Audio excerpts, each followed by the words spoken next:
Taigi sveiki visi, su jumis Šedinas ir šiandien turime įdomesnį daiktą. Tai yra Piaggio Ape. Kas žinot, kas nežinot, kas žiūri pirmą kartą, kas ne pirmą kartą, tai labai mėgstame visokius įdomesnius motorolerius. Tai kaip pavyzdys tas pats Piaggio Dragsteris. Toliau turime ir mopedus su mašinos ratu ir taip toliau. Vokiškas Simpson mopedas. Tarp kitko jau džiaugiamės technikinė ir taip toliau. Tai nenuostabu, jog pas mane atsirado toksai daiktas pačiupinėti kaip Piaggio Ape. Taigi, kas tas Piaggio Ape'as? Tai iš tikrųjų yra motoroleris. Vien pagal numerius galite matyti, jog tai yra mopedas 49 kubikų, kurį galima vairuoti nuo 15 metų. Tai kad vietoj 2 ratų mes turime 3. Tai čia va po juo slepiasi štai varikliukas. Turime 3 ratus ir priekį turime Vespos šakę. Taip priekį turime dar 1 ratą ir iš viso gaunasi 3 ratai. Tai su šiuo mopedu istorija yra šiek tiek įdomesnė, tai turėčiau padėkoti savo draugui Andriui, kuris visą laiką tagina mane Facebook'e ant visokių nesąmonių, kas ką įkelia. Tai radome skelbimą, kur būtent pardavinėja Piaggio Ape. Iš įmonės labai nedaug važiavusi, 3000, visiškai originalų, tai originalus jisai važiuoja tik tai 20 km/h. Nu tai va, pamatėme mes jo nuotraukas ir sakau, nu reikia važiuoti pasižiūrėti, nu tai yra daiktas, kurio tikrai žemėje nerasi. Nuvažiavome, pamatėme, aišku, jį šiek tiek tokį pavargusi, turėjo jisai ant savęs ir budelę pagal nuotraukas, ką matote. Nu ir po to jau susitarė su kaina, reikėjo jį įsigyti ir parsivežti. Jisai buvo Ukmergės rajone, tai kokių 20 km atstumu nuo mūsų namų. Ir sakom, nu tikrai tu jo nekiši priekabo, bandom parvažiuoti. Tai parvažiavimas irgi buvo juokingas, kadangi jis važiavo tik tai iki 30 km/h.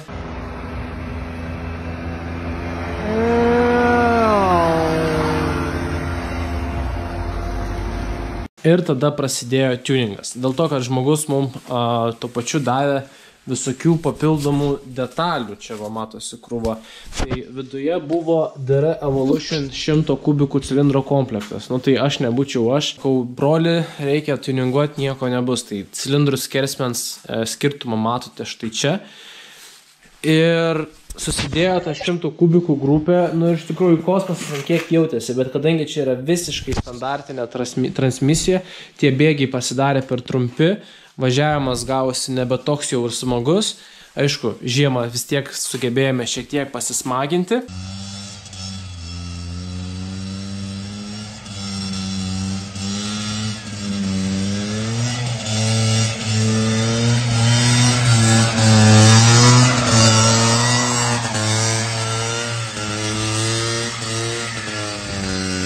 Ir prasidėjo kitas tuningas, tai mūsų kolega Darius, pas kurį visą laiką vežu motorolerį, sugebėjo padaryti 130 kubikų nesvapas. Čia tiesiog keičiasi alkūninis velinas, dedasi nuo Vespos PK 125, kurio jau eiga visiškai kitokia, 130 kubikų velinas, kitokie dantračiai, kad būtų ilgesni bėgiai ir žinoma didesnis 24 mm karburatorius. Dar viena naujiena, kurią įsigijau iš Italijos, tai yra CAF Power.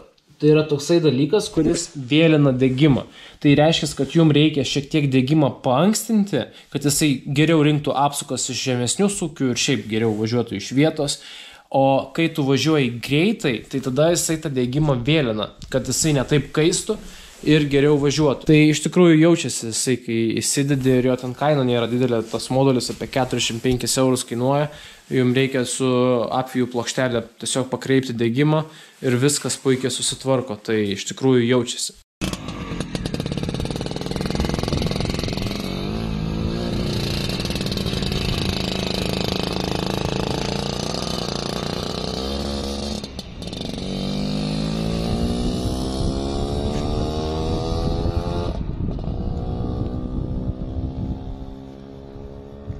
O dabar šiek tiek papasakokime apie pačią transporto priemonę. Tai mes galime atidaryti štai šiuos lankus.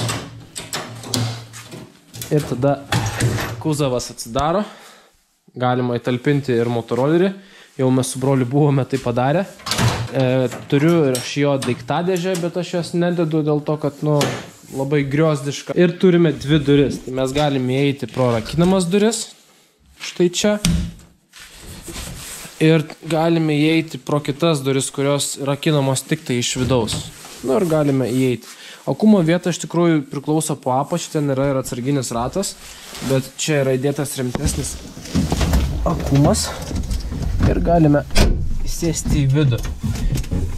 Jau esu su juo važiavęs, tai štai yra vaizdo įrašas, kur aš jau važiavau ir kaip maždaug visą tai atrodo.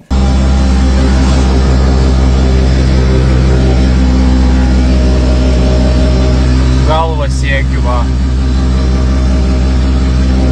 Ir tos vietos čia yra nedaug. Čia yra 50 kubikų variantas, tai pas jį yra čia motorolerio šakė, būtent ir motorolerio vairas. Turime 4 bėgius, tiek į priekį, tiek atgal. To įjungsiu šviesutę, gal šiek tiek geriau viskas matysis. Tai čionais yra atbulinis bėgis, tai ant laisvo bėgio jūs galite įjungti atbulinį arba priekinį, o štai čia yra rankinis, tai mes aišku dabar esame ant rankinio. Toliau mes turime, to įjungsiu degimą, turime signalą, posūkiai, čia normalu, toliau turime smagiausią dalyką, yra valytuvas arba purkštuvas ir turime starterį, aišku, čia šviesos, tai čia yra jau suprantama. Jisai yra dvitaktis, tai jums reikia automatiškai maišyti su tepalais. Turime peleninę, turime prikurkę, šildymo nėra, dizelinis modelis turi šildymą ir jau aišku pas jį jau tas yra normalesnis vairas. Aišku, ten ir daugiau pas jį yra vietos, o aš čia, matot, mano kojas, jeigu taip išsiskėtęs, tai šiek tiek vietos jau ir trūksta. Toliau turime ir langutį daryti, čia va galima jį fiksuoti tokioj pozicijai arba tokioj. Ir tiek čia po apačiai iš tikrųjų slepiasi pacosas, bet kadangi jau pas mane jisai yra perdarytas, tai pacosas yra įkeltas į kitą vietą. To aš jau viską parodysiu. Pas mane yra rankinis pacosas. Kranelis yra pastoviai atsuktas ir aš jums jį užkursiu.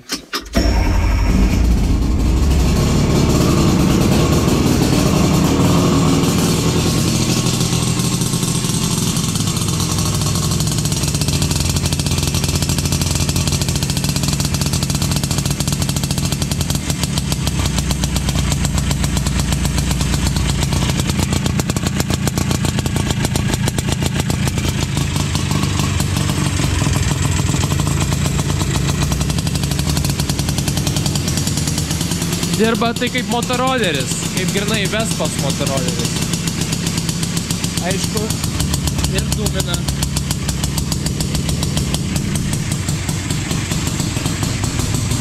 Čia veidrodėliai. Ir va kaip jis atrodo iš vietos. Aišku, aš jau technikinę jam pravažiavęs, tai su technikinė ten irgi buvo savi prikolai. Tuoj užgesinsiu, labai sunku šnekėti. Nes tokiam daiktui yra ganėtinai sunku patikrinti stabdžius. Ir aš jau buvau su juo ir šiaip į miestą išvažiavęs jau su šituo setupu, tai matosi pagal šios kelis vaizdo įrašus, kad visiškai kita transporto priemonė ir jau rimčiau važiuoja. Dabar aš ką darau, tai man dar yra atostogos, nuo kitos savaitės prasideda mokslai, tai dar galiu sau leisti pabūti prie mopedų. Tai dabar laukiu kurjerio, susipakuosiu siuntas, viską susidėsiu į kuzovą, nuvažiuosim, išsiųsim detalės ir aš jums šiek tiek parodysiu apie patį važiavimą.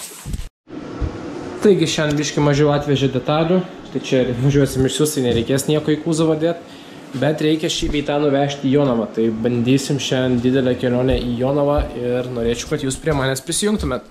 Tai manau nieko nelaukiam ir ruošiamės važiuoti. Nu ir va, ką išsiųs prisikroviau čionais.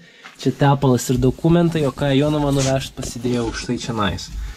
Šiek tiek vietos gal ir ankštoka, galėčiau čia dėti, nes va, pavyzdžiui, vakar važinėjau su skudurais, niekas neiškrito, bet nerizikuosim, plius laukia ir jie. Tai ką, kuriam ir važiuojam. Nu ir va, aš čia važiuoju jau. Čia va dokumentai, tepalai, biški vibracijos yra, čia detalės, kišenės. Dabar apkatkės režimas, kadangi viskas nauja, dar čia trečių bėgių važiuoju. Tai varom užsipil kūrą ir bandysim važiuoti iki Jonavos. Po langą čia atsidaręs, kad nerasotų. Čia rasoja, čia valytuvas. Nu va, dar sykis prie manęs prisijungė.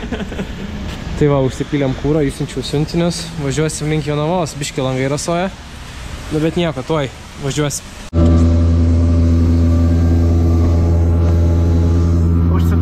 langą. Nereikia taip bėgti, o išsigandau, furgonas lenkia. Važiuoju apkatkės režimu 50, biškį lyja. Matom, per vidrodėlės užgalo mašinos tiesasi. Biškį, vėjelis pučia, bet nerasoja dar kol kas langai. Bet oras, ne kažką. Ir važiuojam ramiai savo. Tai bandysim iki Jonavos, nežinau kaip seksis. Biškį bijau, jeigu atvirai. Kūrą užsipyliau pilną baką. Žmonės nes filmuoja. Ir bandysim nuvažiuoti. Šiaip galima aukštesniais ūkiais važiuoti, bet aš nenoriu prievartauti jo. Tai va, bandom. Šiaip norėtųsi prikurkės, nes biškį vėsu ir va jau sniego susikaupė. Bet nieko, valosi valytuvas, viskas tvarkoj. Ir važiuojasi 50 apkatkės režimu. Šiaip greičio užtenka, nes ir taip jau viskas vibruoja. Po kelio nemėto, tas bent jau gerai. Bet reiks keletą kartų sustot paužint, manau. Bet šiaip sukiai nėra aukšti. Aišku, norėtųsi šiltesnio oro. Apart to tai smagu, tikrai smagu. Linkėčiau visiems to patirti iš tikrųjų. Čia dar yra šitas tipo nuo saulės, bet nėra veidrodėlio įsivalyti. Ar ką, lekiam? Nu ką, jau 30 km padaryta. Šiandien bei ten jau pravažiavom. Šiaip fainai važiuojasi, tik tai šalta ir sakau šiandien toks orelis, sniegelis biškis sninga. Va, tai dar liko 20 km kokių iki Jonavos ir dar nuo Jonavos 30 km namo. Labai noriu iki sutemstant grįžti. Klausimas, ar man tai pavyks padaryti ar ne. Matosi, kad truputį sninga į vidų, bet vos viena kita snaigė nukrenta. Tai va, jau privažiavom kaimą Bukonis. Iš tikrųjų, man atrodo, mes visai netoli Kėdainių. Ai ne, dar reikia šitą pravažiuoti, tai klystu. Bet labai įsisnygo ir dabar dilema, ar važiuoti per tokį sniegą, ar visgi suktis atgal ir nerizikuoti. Ne, žinokit, hebra, tikrai nerizikuosiu. Labai stipriai įsisnygo. Šiaip aš nežinau, ar man galima su tokiom padangom čionais važiuoti. Tai esu Bukonėse, grinai, čionais, sakykim, jeigu būčiau važiavęs tiesiai nuo Ukmergės į Jonavą, tai jau būčiau atsidūręs Jonavoj. Bet man dar tenais stovi ženklas, liko 20 km, o jau ant tiek pradėjo snigt, bet pažiūrėkit, pati pirda jau baigė apsisnigt. Tai nerizikuosiu, ką darysiu, tai važiuoju atgal į Ukmergę. Tai realiai, kai grįšiu į Ukmergę, turbūt bus tas pats atstumas, kas liko iki Jonavos. Tai reiškia, būčiau, jeigu grįšiu sėkmingai namo, reiškia, būsiu kelionę iki Ukmergės drąsiai atkentėjęs. Bet dar čia grįžti, sakau, su tokiu snygiu vakar, tai geras oras buvo. Tai jo, tai dabar sėsiu ir važiuosiu atgal namo. Tai prisijunkit prie manęs. Šiaip biškin liūdnos nuotaikos tokios. Ta prasme, kai vakar būna toks oras, kad ten vos nesėdi ir važiuoji ir vargo nematai, ta prasme ir tamsoj gali važiuoti. O dabar už kelio sninga, lyja. Ir šiaip tas filtras, tą kur matėte pas mane, jisai viduje jokios kempinės nieko neturi. Iš vis yra su juo rizika važiuoti. Tai dėl to biškį liūdžiu iš tikrųjų. Galvojau, policija važiuoja, į kameras nedaug. Tai va, dabar tuo pačiu greičiau važiuojam namo. Lietus kaip ir apsiramino su sniegu, bet sakau, labai baisu, ypač būtų vasara, tai dzintin, sugedo barstumiai ar tai traulo, o dabar šalta ir panašiai. Įveikiau pusę kelionės, sakau, būčiau pilnai įveikęs, jeigu būčiau tiesiai važiavęs, bet važiuot nuo Ukmergės į Jonavą greitkelis, nu ne greitkelis tenais, visi važiuoja kaip ir čia. Tik tai, kad fūros važiuoja ir panašiai, tai nesinori maišytis, ypač apkatkės režimu. Tai va, tai sukuosi važiuoju atgal namo. Galiu ir greičiau važiuoti, bet kai grįšiu į Ukmergę jau bus dalinai apkatkė baigta, tai bus galima daugiau praspausti. Ką dėjau iš setupo, tai yra 130 cilindro komplektą, tada dėjau tą 125 veliną nuo Vespas PK, 7.2.2.2 dantračius, jeigu neklystu. Šiaip, manau, galima būtų dar kitus uždėti. Aišku, tie sukiai, va dabar va ten 5 važiuojam, jie nėra kažkokie tai labai dideli, bet normaliai. Dūda čia nais yra Gianelli kažkoks, tai nepasakysiu modelio, bet 100 kubikų jis yra skirtas, ne 130. Tai manau, galima dėti ir 130. Tada labai yra būtina užsidėti tą CAV, kur vėlina degimą, nes jisai nekankina mopedo, ar šiaip jis tada geriau važiuoja. Tai va, toliau ten nieko, viskas, nauji guoliai, naujos tarpinės. Pirmin važiuojam 3-4 karbas, nes originaliai čia 16 stovi, buvo 19, o dabar iš visų dėjom 24. Taip irgi pasijauti. Jo, šiek tiek šalta, norėtųsi to šiltesnį orą, bet prikolas važiuoti. Dabar ką darau, važiuoju į Ukmergę su šito daiktu, nes čia maišelė yra klientų detalės, norėjau padaryti tokį kaip ir video, kur su Eipu nuvažiuoju klientam po to detalės. Bet tikrai tas oras yra tragiškas ir ta prasme esmė ta, kad dabar šala, o kai šala, tas sniegas limpa prie kelio, jeigu čia bus sniegas, o taip kaip po dešinę, man šakės iš karto, ta prasme, aš nebepavažiuosiu. Jo, tai to pačiu mauna atgal. Už mane slyva važiuoja, matosi, kad tuoj links. Aš jau biškį viršiu greitį. Tuoj aplenkė slyvą. Filmuoja chebra. Šiaip Andrius yra vienintelis žmogus, kuris būtent kuris prirodė šį mopedą. Tai realiai didelis ačiū jam. Mes jau galvojam čia viršui liuką padaryti, tai dar galvojam. Šiaip galima jį ir žeminti, atradus kitus, automatiškai greitis bus didesnis, bet nežinom, ar čia to reikia ar ne. Tai realiai čia, kad aš darau šitą vlogą, tai čia tik tai Andriaus, mano draugo dėka. Ir dabar va smagiai riedame namo. Šiaip nenoriu prisišnekėti, bet dabar kažkaip geriau važiuojas. Tarkim, spaudi gazą, iš karto kyla greitis ir panašiai. Gal čia, kad pavėjui važiuojam, o ne prieš vėją, net neįsivaizduoju, bet skirtumas jaučiasi važiuojant. Aš nežinau, žinokit, vakar visą naktį negalėjau užmigti, kaip laukiau, kol šiandien važiuosiu į Jonavą. Ir tikrai nesigailiu, kad neįveikiau, o džiaugiuosi, kad pabandžiau. Visos šios kelionės metu labai bijojau dėl policijos tiesiog, nes vis tiek jie bus nematę tokio daikto.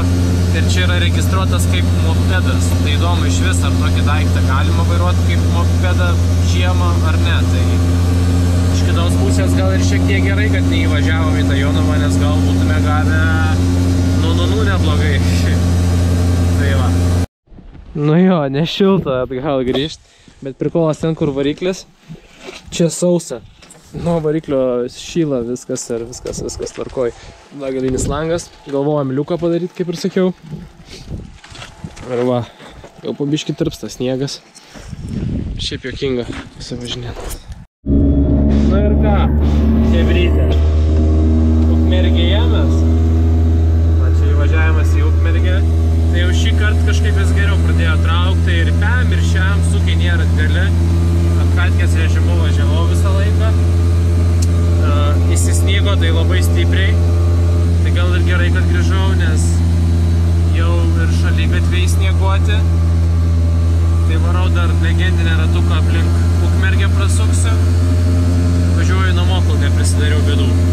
Nes jau ir ten pradėjo. Aš galvojau prieš 5 jau būt namie grįžęs iš Jonavos, bet pasižiūrėjau, kad su laiku labai prastai. Jeigu būtų kuiriai anksčiau suvažinėti, tikrai būčiau spėjęs lakstyti, bet dabar tai jau šikna gaunas. Nu ir ką, lemtinga valanda mūsų vlogui. Aš grįžau, tai reiškia, iki Jonavos būčiau tikrai suvažinėjęs. Bet jau už lango yra jau ganėtinai tamsu ir vis dar sninga. Tai pats mopedas, va matot, visas apsnigtas. Tai tikrai įvykęs daiktas, aišku, šiek tiek sušalau, galėtų tas pečiukas geriau šildyti. Ir važiuosiu dabar su mašina į Jonavą. bet užtat džiaugiuosi tą kelionę, kurią pasiekiau. Ir reikės kada nuplaut, kad, aišku, čia jisai nėra, jisai visas plastmasinis, nesupus, bet vis tiek reikės nuplaut, kad nepradėtų leist rūdis. Tai ačiū, kad žiūrėjot ir baigiam šį video blogą ir aš jums sakau iki.